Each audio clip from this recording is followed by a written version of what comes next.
बिस्मिल्लाहिर्रहमानिर्रहीम। मैं जावेद भट्टी अपने YouTube channel world entertainment TV के साथ आपकी खिदमत में हाजिर हूँ। नाज़रीन, आज जो मेरा टॉपिक है वो माह रमज़ान के ऊपर है कि माह रमज़ान माशाल्लाह आप सब जानते हैं कि बहुत नज़दीक है। और जैसे ही माह रमज़ान के आने की बात होती है, जब माह रमज़ान के महीने की बात होती है, तो हर इंसान के दिल में एक ही चीज़, एक ही ख्वाहिश, एक ही जज्बा पैदा होता है। और वो ये होता है कि मैंने इस माह रमज़ान में कितनी इबादत करनी है, कितने रोज़े रखने हैं, किस तरीके से मैंने इसको जो है वो गुजारना है। तो उसके लिए हर इंसान, हर मुसलमान जो है वो उसके लिए अपनी जो है वो कोशिश और अपनी जो है वो प्लानिंग करनी शुरू कर देता है। क्योंकि ये वो महीना है कि जिसके अंदर जो है अल्लाह पाक ने इंसान के लिए बहुत ज़्यादा नेमतें रखी हैं, बहुत ज़्यादा रहमतें रखी हैं कि जिसमें मुसलमान ने इस महीने को और इस महीने की बरकतों को और इस महीने के अंदर अपनी इबादतों को सबसे ज़्यादा बढ़ाना भी होता है और रूटीन से हट के उसके अंदर इबादतें भी करता है, रोज़ा भी रखता है। और उसके बाद जो है वो हर वो रहमत, हर वो खुशी समेटने की कोशिश करता है। और हर इंसान की ये कोशिश होती है कि इस महीने के अंदर जो है वो अपने रब के जितना करीब हो सके वो हो जाए और उससे जितना वो मांगना चाहता है वो मांग ले। क्योंकि ये जो चीज़ें होती हैं ये अल्लाह पाक ने जो है वो एक इंसान के लिए जो है और मुसलमान के लिए जो वो ख़ास किस्म का महीना बना के भेजा है, जिसको बाकी सालों के जितने भी महीने हैं उसके ऊपर इसको फजीलत जो है वो हासिल है। और आप एक चीज़ और जो देखने में आती है, आप भी देखते होंगे, हम भी देखते हैं कि माह रमज़ान के अंदर जैसे ही माह रमज़ान जो है वो नज़दीक आना शुरू होता है, तो हमें गली मोहल्लों में, हमें रोड के ऊपर, हमें हर जगह, हर सिग्नल के ऊपर, हर जगह के ऊपर जो है हमें एक टोला जो है वो ख़ास किस्म का वो नज़र आना शुरू हो जाता है। ये टोला जो होता है ये इसको हम कहते हैं भिखारियों का टोला। ये भिखारी जो होते हैं हम अक्सर औक़ात रूटीन के अंदर हम देखते हैं कि गली मोहल्लों के अंदर जो है वो एक आधा कोई आपको कभी न कभी कोई दिन में 1 दफ़ा या 2 दफ़ा आपको कोई भिखारी नज़र आएगा जो माँगता हुआ आपको नज़र आएगा। लेकिन रमज़ान शरीफ जैसे ही करीब आता है और ये एक ऐसा महीना है कि जिसके अंदर जहाँ मुसलमानों ने अपनी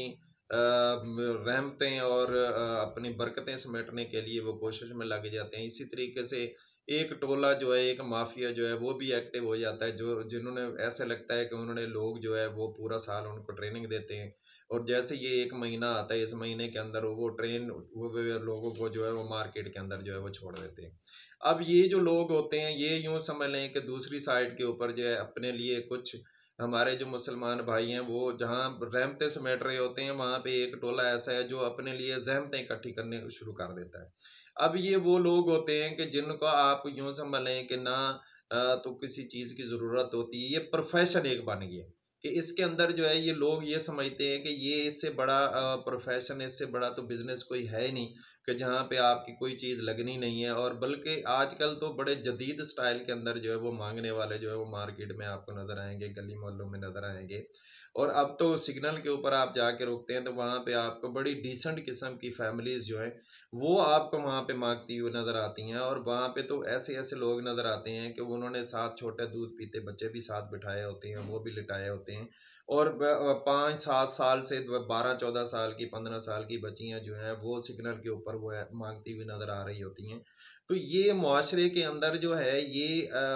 समय से बालातर होता जा रहा है कि ये लोग जो हैं ये किसी मजबूरी के तहत आते हैं या इसके पीछे कोई एक माफिया है जो इनको मजबूर करता है कि मांगने पे मजबूर करता है। अदरवाइज अगर जिस तरह की फैमिलीज नज़र आती हैं तो वो किसी मतलब है कि किसी एंगल के ऊपर वो नहीं लग रही होती कि ये लोग जो हैं वो गरीब हैं या इनके हालात जो हैं वो अच्छे नहीं चल रहे। वो शक्ल से पढ़ी लिखी और बड़ा मतलब डिसेंट किस्म के माहौल के जो है वो बच्चे नज़र आ रहे होते हैं जो मांगने के लिए रोड के ऊपर फिर रहे होते हैं। अब ये हुकूमत वक्त जो है और जो जो उस इलाके के जो लोग हैं, जो मजिस्ट्रेट हैं, जो उस चीज़ को कंट्रोल करना चाहते हैं, जो इस चीज़ को कंट्रोल कर सकते हैं, वो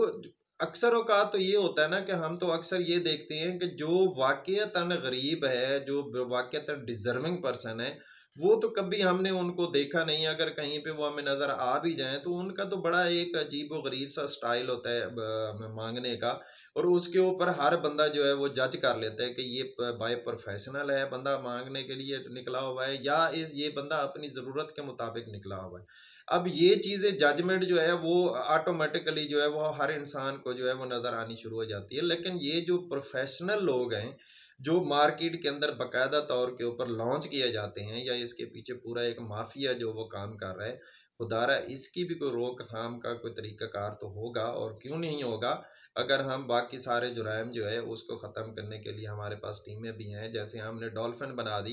कि स्ट्रीट क्राइम जो है उसको कंट्रोल करने के लिए डॉल्फिन काम करती है। तो इसी तरीके से कोई, या तो इसी टीम का जो है इसी की जिम्मेदारी लगा दी जाए कि जहाँ कहीं पे फिर ये लोग जो मांगने वाले, अब इनके अंदर ये भी आपको कोई कंफर्मेशन नहीं होती कि भाई ये लोग जो हैं ये रैकी कर रहे हैं या ये मांग रहे हैं। कि हर इंसान ने, जो बंदा घर से निकल रहा है, जाहिर सी बात है, कोई शॉपिंग के लिए निकल रहा है, कोई अपनी बिजनेस के पॉइंट ऑफ व्यू से निकल रहा है, कोई किसी काम से निकल रहा है। आया कि ये लोग जो मांगने वाले हैं ये वाकईतन मांगने के लिए निकले हुए हैं, या ये हर बंदे की रैकी करने के लिए निकले हुए हैं। कहीं ऐसा तो नहीं है कि ये लोग रैकी करते हैं उसके बाद ये जो डकैतियां और ये इस तरह के मामला जो होते हैं उसके अंदर ये लोग भी मुलविस हों। इसके ऊपर भी जो टीम है अगर वो को तश्कील दे दी जाए तो मेरे ख्याल में ये जो क्राइम है इसको भी हम कंट्रोल कर सकते हैं, और ये कंट्रोल हो सकता है। और क्योंकि ये चीज़ें जो हैं अब गली मोहल्लों के अंदर जो है वो भी हमें दिखने में आती हैं कि दो चार औरतें या उनके साथ बच्चियां होती हैं या बच्चे होते हैं जो मांगने के लिए आते हैं, और मांगने के बहाने कहीं जहाँ कहीं पे उनको मौका मिलता है, वो जहाँ कहीं पे उनको ये लगता है कि इस घर के अंदर जो है जो घर में एक ही खातून बैठी हुई है या बाकी कोई लोग नहीं है, तो उनके अंदर वो घुस जाते हैं और वो ज़बरदस्ती वहाँ से लूट मार करके उसके बाद निकल जाते हैं। तो ये स्ट्रीट क्राइम जो है, और ये दूसरी शक्ल जो है, ये भिखारियों की शक्ल के अंदर जो ये डकैतियाँ और ये सारे सिलसिले होने शुरू हो गए हैं। तो खुदारा इसके लिए भी हुकूमत वक्त जो है वो तवज्जो दे, और वो इसके ऊपर भी थोड़ा सा ध्यान दे, और उसी हर इलाके वाइज जो है कोई ऐसी टीम बना दे ताकि इस चीज़ को कंट्रोल किया जाए। और ख़ास करके ये रमज़ान शरीफ के महीने में ये सारी चीज़ें तो बहुत ज़्यादा हो जाती हैं, और इसको भी वहाँ से कंट्रोल किया जाए। और जो वाकई डिज़र्विंग लोग हैं वहाँ तक अगर किसी ने कोई चीज़ पहुँचानी है या उस तक पहुँचनी चाहिए, तो वो हम ऐसा तरीके से जो है वो वहाँ तक पहुँचा सकें। मेरे ख्याल में मेरे इस पॉइंट से आप सब एग्री करते होंगे, और इसके ऊपर आप अमल करने की कोशिश भी करेंगे। मेरा और आपका अल्लाह हामी और नासिर हो।